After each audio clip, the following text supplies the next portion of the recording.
Thank you. Growing up, I loved being physically active, and I love being physically active today. And this is a big reason why I want to be a physical education teacher. In elementary school, like most kids, I loved physical education. It was my favorite class. I had a friend named Joe. It was his favorite class too. In middle school, physical education was also my favorite class. But my friend Joe, well, he didn't like it so much anymore.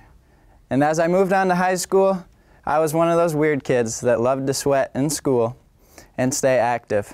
My friend Joe, well, something changed. He didn't love physical education anymore, and he took it online. What happened with Joe? And I've been thinking about this a lot over the past year. And while student teaching at the various levels, I have come to the conclusion that other than building relationships and having knowledge of your content, expectations are the key to success.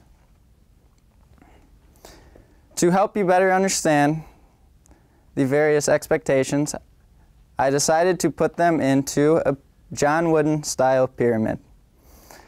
Before I start talking about expectations, I would like you to know that students generally like to meet those expectations. And when expectations are low, well, students do not see the value in what they are doing. Having high expectations will increase the value of physical education. So, at the bottom of our pyramid, we need a strong foundation. The foundation is key to success, key to building off and making a strong pyramid or a successful class. Management expectations. So what are these? These are your rules and procedures. These set up your class to help it move smoothly. These are...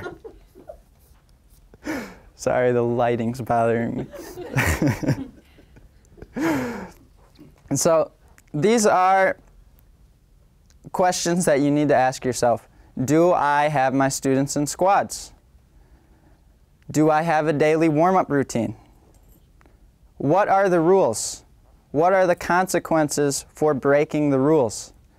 And these management expectations will allow you to run a smooth classroom, have a positive atmosphere, and ultimately allow more movement time or time on task.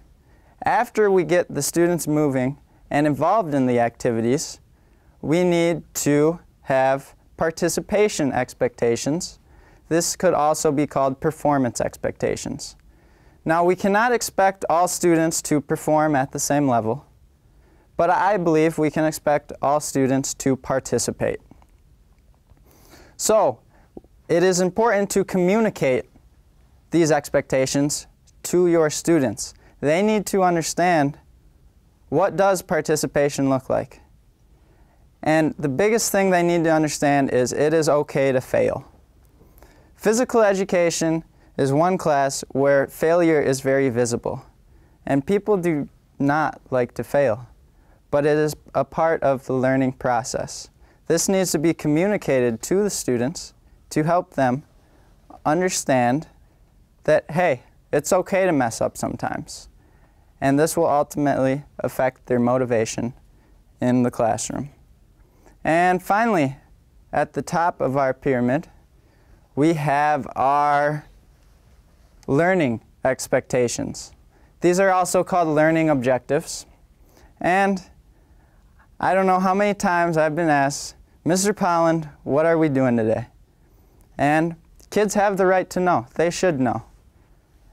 And what I started to do was give them my learning objectives, not the sport, not the game that we're playing, but the learning objectives.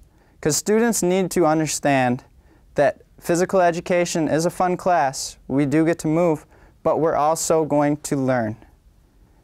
And a fun thing you can do is give them the cognitive or affective learning target of that day. It will really confuse them. As future educators, we need to raise the expectation in physical education to help increase the value of our class. Thank you.